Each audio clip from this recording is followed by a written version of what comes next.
ભારતમાં કોઈની ધરપકડ થાય તો એનો મતલબ શું? શું એવું છે કે એમના બધા અધિકારો ખતમ થઈ જાય? કે પછી આપણું બંધારણ એમને કોઈ રક્ષણ આપે છે? ચાલો, આજે આપણે અનુચ્છેદ 22ની દુનિયામાં ઊંડા ઉતરીએ અને સમજીએ કે ધરપકડ વખતે કયા મૂળભૂત અધિકારો મળે છે. એક મિનિટ માટે વિચારો, શું કાયદાની એક નાનકડી ભૂલ કોઈ ગંભીર આરોપીને છોડાવી શકે? માની લો કે કોઈ ડ્રગ્સની હેરાફેરી જેવા મોટા ગુનામાં પકડાયું હોય અને જો પોલીસ ધરપકડની પ્રોસેસમાં બસ એક નાની ભૂલ કરી દે તો શું આખો કેસ જ ખતમ થઈ જાય? ચાલો એકદમ તાજેતરનો એક કેસ જોઈએ જે બરાબર આ જ સવાલનો જવાબ આપે છે.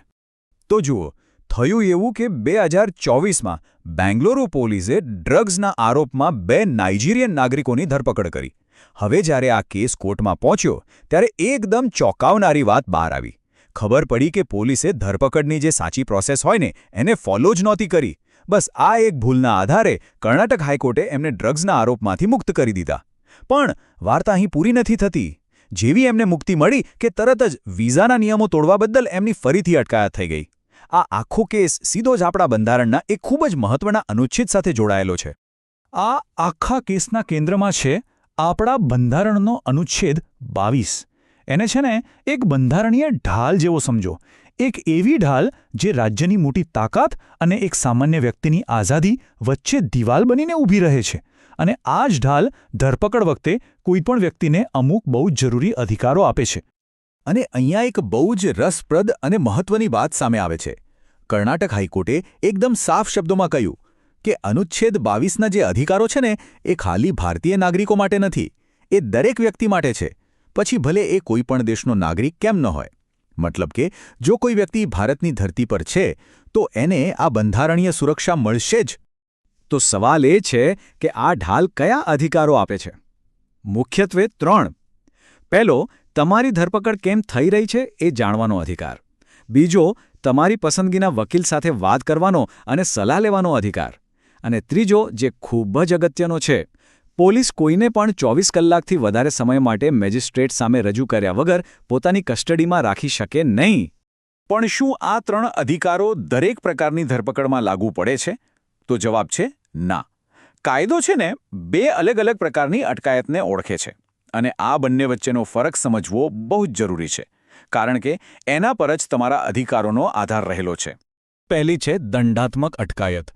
આનો સીધો મતલબ છે કે કોઈએ ગુનો કર્યો છે અને એના માટે એને પકડવામાં આવ્યો છે. અહીં પહેલા 3 મુખ્ય અધિકારો પૂરેપૂરા લાગુ પડે છે.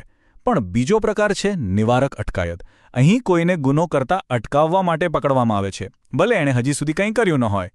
અને બસ અહીંયા જ આખી વાત ગૂંચવણભરી બને છે, કારણ કે પહેલા 3 મુખ્ય અધિકારો અહીં લાગુ નથી પડતા. આનો મતલબ એ થયો કે આ શક્તિશાળી અધિકારો દરેક કિસ્સામાં નથી મળતા. આપણું બંધારણ પોતે જ અમુક ચોક્કસ અને મહત્વપૂર્ણ અપવાદોની વાત કરે છે જ્યાં આ રક્ષણાત્મક ઢાલ કામ નથી કરતી. ચાલો જોઈએ કે આ અપવાદો કયા છે. તો સવાલ એ છે કે આ બંધારણીય ઢાલ કોને રક્ષણ નથી આપતી. કાયદો 2 કેટેગરી એકદમ સ્પષ્ટ કરે છે.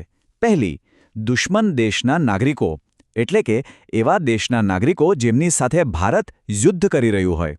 અને બીજી, એવી કોઈપણ વ્યક્તિ જેની નિવારક અટકાયતના કાયદા હેઠળ ધરપકડ કરવામાં આવી હોય. તો આનાથી એક મોટો સવાલ ઊભો થાય છે. જો નિવારક અટકાયત હેઠળની વ્યક્તિને સામાન્ય અધિકારો નથી મળતા, તો શું એની પાસે કોઈ સુરક્ષા નથી? તો જવાબ છે હા, સુરક્ષા તો છે, પણ એ અલગ છે અને એની કેટલીક મર્યાદાઓ છે. પહેલી અને સૌથી મોટી સુરક્ષા છે સમયમર્યાદા, 3 મહિના. કોઈ પણ વ્યક્તિને સલાહકાર બોર્ડની સમીક્ષા વગર નિવારક અટકાયત હેઠળ 3 મહિનાથી વધુ સમય માટે રાખી શકાય નહીં. તો આ સલાહકાર બોર્ડ છે શું? જુઓ, એક ઉચ્ચ સ્તરીય સમિતિ છે જેમાં હાઈકોર્ટના જજ હોય અથવા તો જજ બનવાને લાયક લોકો હોય. જો સરકાર કોઈને 3 મહિનાથી વધુ સમય માટે અટકાયતમાં રાખવા માંગતી હોય તો આ બોર્ડે આખા કેસની સમીક્ષા કરવી પડે અને કહેવું પડે કે હા, આમ કરવા માટે પૂરતા કારણો છે. આ રાજ્યની શક્તિ પર એક બહુ મોટો અંકુશ છે.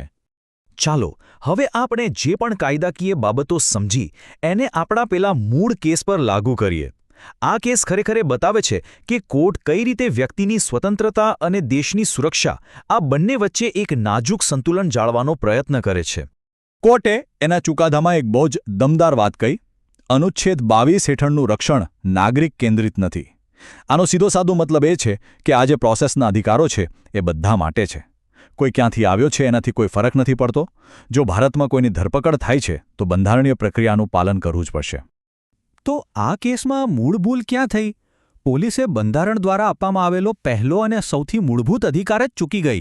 આરોપીને એની ધરપકડનું કારણ જ ન જણાવ્યું.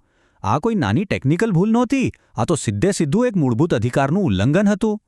અને અહીં કોર્ટે એક અદ્ભુત સંતુલન સાધ્યો. એક બાજુ કાયદાના શાસનને સૌથી ઉપર રાખ્યો. ધરપકડની પ્રોસેસમાં ભૂલ હતી એટલે ડ્રગ્સના આરોપો રદ કરી દીધા. પણ બીજી બાજુ રાષ્ટ્રીય સુરક્ષાને પણ નજરઅંદાજ ન કરી. આરોપીઓ દેશમાં ગેરકાયદેસર રીતે રહેતા હતા એટલે એમને દેશમાંથી કાઢી મૂકવાનો આદેશ આપ્યો. આમ કોર્ટે વ્યક્તિગત સ્વતંત્રતા અને રાષ્ટ્રીય સુરક્ષા બંનેનું રક્ષણ કર્યું.